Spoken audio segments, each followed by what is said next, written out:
오늘 아침에 이 말씀을 가지고 어머니 기도회에서 같이 말씀을 나누었어요. 그리고 그 어머니 기도회를 시작하기 전에 제가 이런 질문을 던졌습니다. 사랑하기 때문에 이것까지 해보았다. 그것을 그냥 제가 어떠한 예하를 두지 않고 우리 어머니께서 그것을 적게끔 했어요. 우리 어머니께서 사랑했기 때문에 이것까지 해보았다라는 것을 제가 몇 가지 말씀드릴게요. 몇 가지 말씀드리겠습니다. 어떤 분이 이렇게 적으셨습니다. 사랑하기 때문에 먹고 싶은 걸 애들 먹이느라 참고 배부르다고 안 먹을 때가 많다. 공감이 좀 가시나요? 네, 저는 늘 공감이 가요. 먹어도 배고픈데, 네. 사랑하기 때문에 시부모님 갈등을 참고 또 참았다. 사랑하기 때문에 평생 삼시세끼 음식을 해 주었다. 사랑하기 때문에 밤새 간호해 보았다. 사랑하기 때문에 성도로서 목사님을 사랑하기에 보신탕을 대접했다. 참고 살았다. 남편을 사랑하기 때문에 남편을 낳아주신 부모님 집에 감사한 마음으로 연애 때부터 냉장고 청소를 해드렸다. 친정엄마 냉장고 정리는 해드리지 않고. 또 이런 말도 있었습니다. 사랑하기 때문에 결혼했다. 이런 분이 두 분이 계셨어요. 또 이런 분도 있었어요. 사랑하기 때문에 나는 부모님께 거짓말하고 우리 신랑과 결혼했다. 그리고 또 어떤 이런 좀 따뜻한 것도 있었습니다. 물질의 어려운 가정을 조금이나마 섬길 수 있음을 기도와 사랑의 수고로 함께 하였음이라고 고백을 한 그러한 예하들입니다. 어디서 나온 게 아니라 어떻게 보면 우리가 일상 가운데서 겪는 것들을 사랑하기 때문에라는 그 이유로 적어 나간 것인데, 이뿐만 아니라 우리 모두가 그러한 경험이 있을 것 같아요. 사랑하기 때문에 뭐뭐까지 해봤다라는 거. 뭐 제 아내 같은 경우는 저를 사랑하기 때문에 저를 사랑하거든요. 네, 좀 웃으세요. 왜 뭔 일 있었나요? 다들 이렇게 분위기가 다운돼서. 네, 저를 사랑하기 때문에 저 같은 인간이랑 4년 동안 살아주셨어요. 네, 좀 웃으시라고요. 네. 많은 사람들이 사랑하기 때문에 자기가 할 수 없는 일도 감당할 때가 너무나 많습니다. 그렇죠? 그리고 사랑하기 때문에 때로는 극단적인 선택을 할 때도 많아요. 그리고 그것을 진행해 나갈 때도 많습니다. 오늘 말씀에 보면 시편 기자가 시를 적어 나아갑니다. 그리고 1절 말씀에 보면 만군의 여호와 주의 장막이 어찌 그리 사랑스러운지요 라고 시작하면서 자신의 사랑을 드러내고 있어요. 자신의 사랑을 지금 어디에 드러내고 있습니까? 여호와가 거하시는 장막에 보여주고 있습니다. 그리고 여호와께서 거하시는 그 장막이 자신에게 그렇게 사랑스러운 이유는 무엇일까요? 당연히 우리가 알듯이 그것은 하나님을 사랑하기 때문에, 그 하나님이 거하시는 그 곳, 그 집이 너무나 사랑스러운 거예요. 그래서 1절에서 4절까지의 말씀을 보면 그 시편의 기자는 이렇게 고백합니다. 주의 집에 있는 것이 너무나 좋기 때문에 자신은 참새도 제비도 너무나 부럽다라고 이야기하고 있는 거예요. 그리고 4절 말씀에서는 주의 장막에 거하는 자는 복이 있도다라고 이야기를 하고 있는 것입니다. 그리고 여기서 복이 있도다라는 그 말은 행복하다라는 뜻이에요. 주의 집에 거하는 자는 행복하다라고 고백하고 있습니다. 그리고 5절 이후의 말씀에 보면 주의 집을 향하여 걷고 있는 자의 모습 또한 보여지고 있어요. 5절 말씀에 보면 시온의 대로가 그의 마음에 있다라는 표현을 하면서 이 표현이 영어적인 표현을 쓰면 순례자의 길을 걷고 있다. 순례의 여정을 걷고 있는 그런 표현으로 나오거든요. 그러니까 시온의 대로가 그 마음에 있는 것은 그 예루살렘 성전이 있는 시온을 향해서 걷고 있는 그 순례자의 모습을 보여주면서, 그리고 6절 말씀에서는 그들의 눈물 골짜기로 통과할 때에 라고 표현하면서 그 순례의 여정이 얼마나 힘든 여정임을 저희들에게 보여주고 있습니다. 순례 여정이 얼마나 힘들까요? 쉽지 않아요. 하루 정도는 저희들이 걸을 수 있겠죠. 군대에서 이렇게 걷는 거 있죠? 전 군대를 안 가봐서. 전 듣기만 했거든요. 군대에서 좀 걷는 거 있지 않나요? 몇 박 며칠 걷죠? 많이 걷죠? 이 군대 나오신 분이 없으신가요? 우리 이상규 목사님, 우리 버림받은 자식이잖아요. 죄송해요. 아니, 왜 안 웃으세요? 몇 박 며칠 걷나요, 보통? 일주일을 걷는다 그래요. 한 몇 킬로 정도 걷나요? 한 5, 60킬로를 걷는다고 합니다. 걷는 게 근데 쉬운가요? 쉽지 않은가요? 쉽지 않죠. 쉽지 않죠. 뭐 1시간, 2시간 걸을만 하겠죠. 운동을 위해서 저는 요즘에 좀 걸어야 되는데 쉽지 않은 것 같아요. 제가 여기 오기 전에 서울 둘레길을 한번 걸어봤어요. 제가 막 찾아봐서 저 걷는 걸 너무 좋아해서 서울 둘레길이 몇 킬로인지 아세요? 157킬로예요.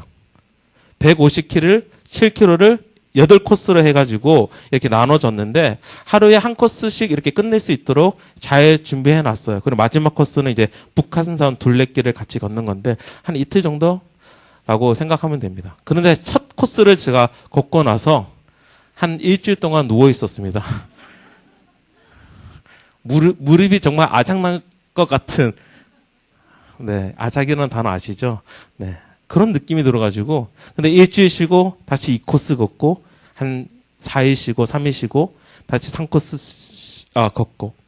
서울 둘레길이, 여러분이 생각해, 평지인데 왜 그렇게 힘들까라고 생각하시겠지만, 서울을 둘러싸고 있는 것들은 산입니다.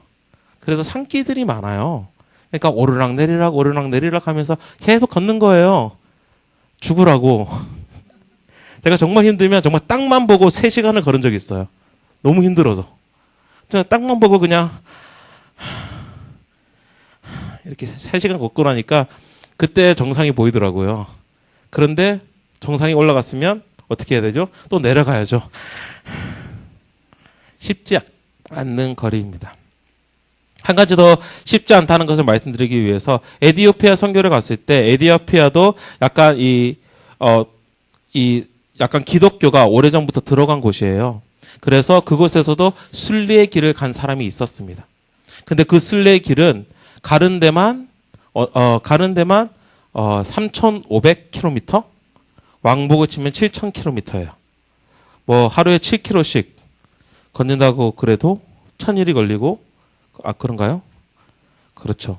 뭐 70km를 걷는다 그래도 뭐 100일이 넘는 그런 길을 걷고 오는 거예요. 그리고 무덤에 좀 멋있게 또 이렇게 보여놨더라고요. 순례길을 걸었다고. 그리고 그 설명하는 사람이 그러더라고. 순례의 길을 걷고 와서 그는 죽었다. 너무 힘들었나 봐요. 순례의 길은 결코 쉽지 않는 길입니다. 그런데 지금 시인의 고백을 들으면 그것을 감당할 수 있다라고 이야기를 해요. 세상에서 보면 그것이 결코 쉽지 않는 길임에도 불구하고 시인은 어떻게 이야기하냐면 자기는 할 수 있다라고 이야기하면서 자기는 그 길을 걸을 것이다라고 이야기를 합니다. 왜? 사랑하기 때문에. 그리고 10절 이후의 말씀을 보면 너무나 유명한 말씀이죠. 주의 궁정에서 한 날이 다른 곳에서의 첫날보다 나은즉 악인의 장막에 사는 것보다 내 하나님의 성전 문지기로 있는 것이 좋사오니라고 이야기하면서 이 시인의 마음을 다시금 보여주고 있는 거예요. 그런데 이것도 사랑하니까 가능한 거예요. 여기서 말하는 악인의 장막이라는 것은 편한 삶을 이야기하고 있거든요. 그리고 여기서 말하는 성전 문지기로 있는 것은 어떠한 성전의 문을 지키는 직책으로 맡아서 그곳에 딱 서서 있는 것이 아니라 그냥 문턱에 누워있는 모습을 보여주고 있어요. 제가 김은중 목사님 같았으면 여기 누웠을 건데 김은중 목사님은 아니기 때문에 눕지는 못하겠네요.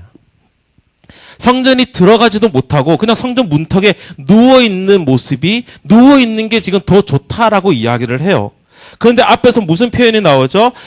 주의 궁정에서 한 날이 다른 곳에서의 첫날보다 나은 즉 이 말이 나오고 있는 거예요. 그게 무슨 말이에요? 자신은 성전 문턱 앞에서 첫날을 있어도 하루라도 단지 여호와의 궁정이라 그러면 성전의 뜰, 그것도 안도 아니고 성전 안도 아니고 성전 그 뜰에 들어가는 그 하루가 더 좋다는 거예요. 1,000일 동안 밖에 있어도 괜찮다는 거예요. 1,000일 동안 그 문턱에 누워 있어도 괜찮다고 이야기를 합니다. 왜 그럴까요? 사랑하기 때문에. 그는 사랑하기 때문에 이런 극단적인 결정을 할 수 있고 또한 그 결정을 하는 가운데서 그것을 살아갈 수 있다는 것입니다. 왜? 사랑하기 때문에. 사랑하기 때문에. 우리도 그렇게 그런 것이 때로는 가능할 때도 많잖아요. 사랑하기 때문에. 사랑하기 때문에. 사랑하기 때문에 계속해서 누군가를 돌볼 수 있는 그 힘. 다른 사람들은 왜 그것을 돌보냐라고 다시 되물을 수 있지만 사랑하기 때문에 라는 그 이유 하나만으로 모든 것이 설명이 되는 것. 사랑하기 때문에 시인은 오늘 이 모든 것을 할 수 있다라고 이야기를 하고 있습니다.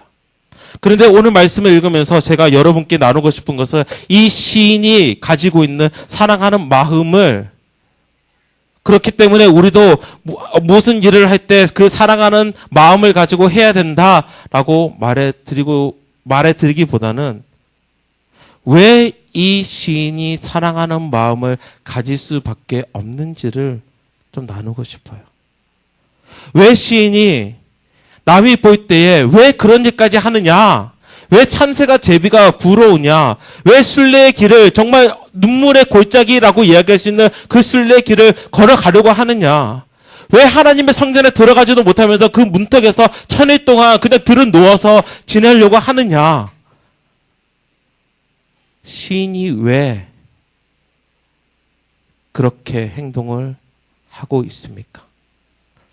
왜냐하면 쉽게 말씀드리면 이미 그 시인은 사랑을 받은 거예요. 이미 그 시인은 자기가 그 행동들을 할 수 있는 힘, 그 사랑을 받았기 때문에 시인은 그렇게 할 수 있는 것입니다. 자신의 어떠한 의지 때문에 그것을 하는 게 아니라 이미 자신이 받은 사랑 때문에 그런 이 일들을 할 수 있다는 것입니다. 오늘 마지막 11절 말씀에 보면 여호와 하나님은 해요 방패이시라라고 시인은 고백합니다. 그리고 시인이 또 고백하는 것은 여호와께서 은혜와 영화를 주시며 정직하게 행하는 자에게 좋은 것을 아끼지 아니하실 것임이니다라고 고백을 해요. 근데 보통 우리가 이런 고백이 있을 때 아무것도 경험하지 않는 상태에서 그렇게 고백할 수 있습니까? 아니요, 못하거든요. 이미 시인은 하나님께서 해라는 것을 경험했다는 거예요. 하나님께서 방패시라는 것을 경험했고, 하나님께서 은혜를 주시는 분이시고, 하나님께서는 영화를 주시는 분이시고, 하나님께서는 정직하게 행하는 자에게 좋은 것을 아끼지 아니하시는 분임을 경험했기 때문에, 여기서 하나님께서 해라는 것은 생명의 시작을 이야기하는 거예요. 생명의 소스라는 거예요. 그리고 하나님께서 방패이시다는 것은 하나님께서 보호하시는 분이심을 이야기하고 있습니다. 이것을 그가 경험을 했다는 거예요. 하나님께서 생명을 다스려 주시고 하나님께서 보호해 주시니까 그가 눈물의 골짜기를 갈지라도 그는 감당할 수 있는 거예요. 하나님께서 계속 힘을 주시거든요. 왜냐면 그 모습이 바로 6절 말씀에 보여주고 있잖아요. 6절, 7절 말씀에 그들이 눈물의 골짜기로 지나갈 때에 그곳에 많은 샘이 있을 것이며 이른 비가 복을 채워주나니 그들은 힘을 얻고 더 얻어 나아가 시온에서 하나님 앞에 각기 나타나리이다. 다시는 눈물의 골짜기로 갔는데 그것이 어떻게 됐다고요? 샘물이 됐다는 거예요. 샘물이 됐다는 것은 회복을 이야기하고 있고, 또한 7절 말씀에 힘을 얻고 더 얻어 나아가, 내 자신이 어떠한 힘을 내고 나아가는 것이 아니라 그 힘을 얻었다고 이야기하고 있는 거예요. 이미 그런 하나님을 경험했기 때문에 그가 그렇게 사랑할 수 있다는 것입니다. 이 하나님, 이미 그가 경험했던 그 하나님, 우리도 어떻게 보면 경험하지 않았습니까? 하나님께서 어떠하신 분입니까? 하나님께서는 정말 하나님이세요. 그렇죠. 그런데 그분이 어떻게 우리에게 그의 사랑을 나에게 보여주셨습니까? 하나님께서는 높으신 곳에 그 하늘에 계신 분이 우리에게 어떻게 하나님의 사랑을 보여주셨습니까? 죽기까지. 시인이 보여준 사랑하기 때문에 할 수 있는 그 모습이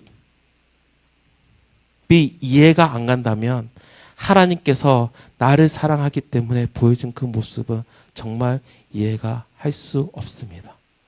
그런데 그것이 이해가 되잖아요. 하나님께서 나를 사랑하기 때문에, 하나님께서 우리를 사랑하기 때문에 보이신 그 모습, 미치도록, 우리가 볼 때는 정말 그거 미친 거 아니야?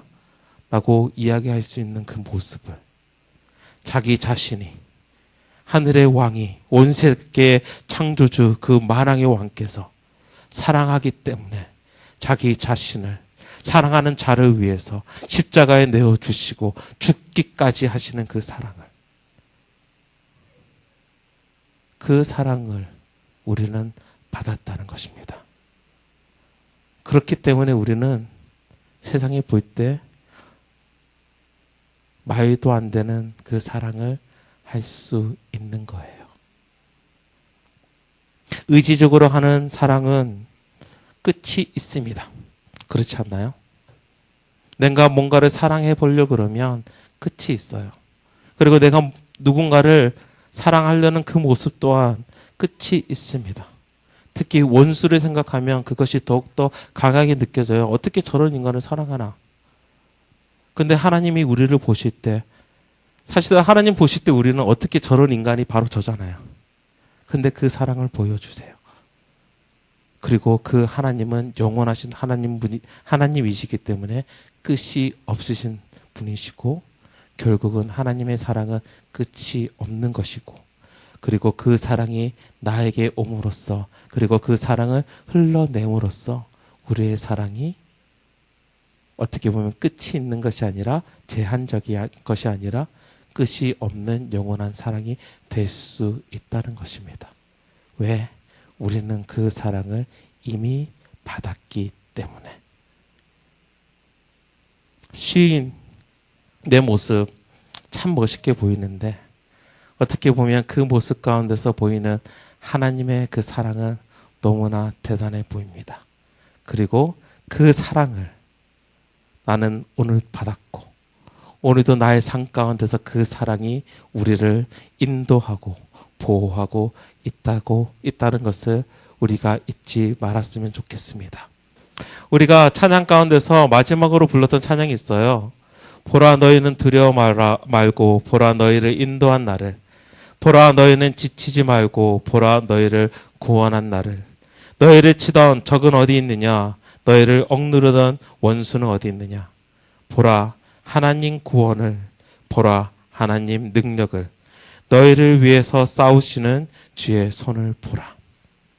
이 찬양이 왜 가능한 것입니까? 하나님이 우리를 사랑하기 때문에 가능한 거예요. 하나님께서 구원하신 그 능력이 무엇이에요? 하나님이 우리에 대한 사랑인 것이에요. 때로는 우리가 원수를 두고 사랑할 수 없는 위치에 있을 때 우리는 어떻게 해야 되죠? 하나님을 보면 되는 거예요. 하나님을 보았을 때 내 의지로 사랑을 하는 것이 아니라 하나님께서 우리에게 부어주시는 그 사랑이 하게끔 하는 것입니다. 오늘도 그리고 내일도 오직 하나님의 사랑이 여러분의 삶을 하게끔 하는 그 역사가 늘 일어나기를 주님의 이름으로 축원합니다. 우리 이 시간 함께 찬양하기를 원합니다. 우리 보라, 너희는 두려워 말고 함께 찬양하시겠습니다.